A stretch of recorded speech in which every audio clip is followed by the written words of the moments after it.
Hello বন্ধুরা, সবাই কেমন আছেন? আশা করি খুব ভালো আছেন। আজ আবার একটা ছোট্ট ভিডিওতে আপনাদের সবাইকে স্বাগত জানাই।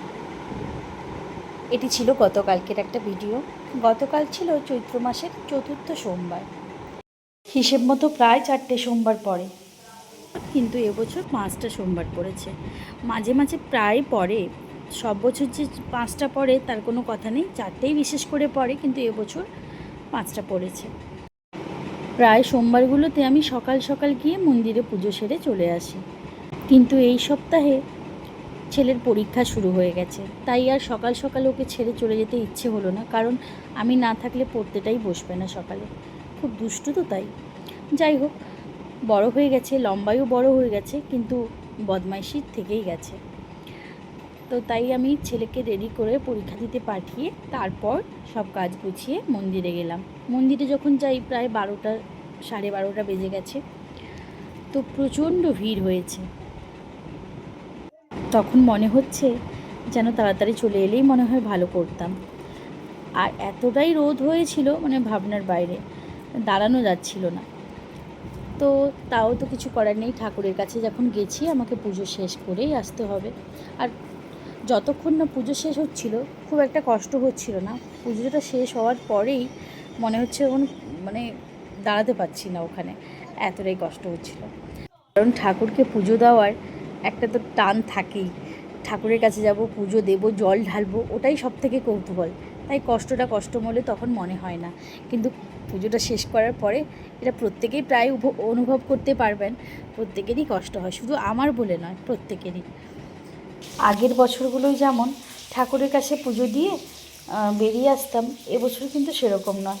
কি সুন্দর ঠাকুরের পাশে আর একটা ছোট্ট করে মন্দির হয়েছে, যেখানে আগের যে ঠাকুর বা ছোট ছোট যে শিবলিঙ্গ আছেন ওনাদের রাখা আছে ওখানে। আমরা নিজেদের মতো গিয়ে জল ঢেলে ফুল দিয়ে পুজোও করতে পারছি। ওটা খুব সুন্দর অনুভূতি একটা ছিল, খুব ভালো লাগছিল। তো ওখানে ঠাকুরের কাছে জল ঢেলে আসার পরে এখানে যে এই যে এখানে ঠাকুরের শিবলিঙ্গ আছেন ওখানে পুজো দিলাম।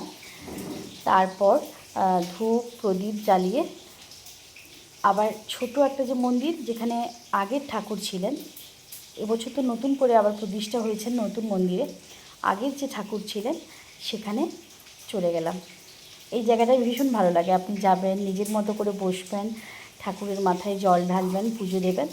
আমিও সেভাবে করেছি, বেশ বেশ বেশ মজা লেগেছে, বেশ আনন্দ লেগেছে, খুব তৃপ্তি লেগেছে। সব থেকে বড় কথা,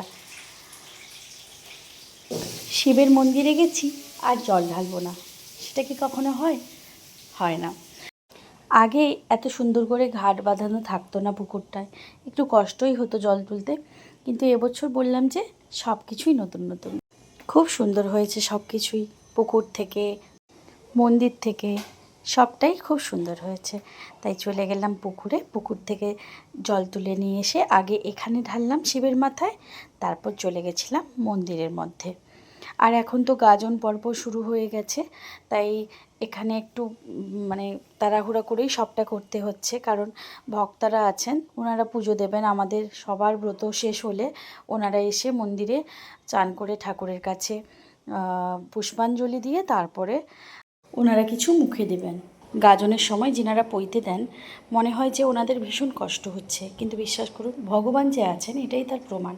কারণ আমি নিজেই দিয়েছিলাম 2023 সালে পৈতে দিয়েছিলাম, কোনো কষ্ট ছুঁতে পারেনি, এমনি না খেয়ে মনে হয় যে থাকতে পারছি না, কিন্তু ওই সময় কোনো কষ্ট ছুঁতে পারে না। যেহেতু এই অভিজ্ঞতাটা আমার ছিল, তাই আমি আপনাদের সঙ্গে শেয়ার করলাম। ভিডিওটা কেমন লাগলো অবশ্যই জানাবেন, ভালো লাগলে লাইক কমেন্ট শেয়ার করে দেবেন। ভালো থাকুন, সুস্থ থাকুন, পরের ভিডিওতে দেখা হচ্ছে, টাটা।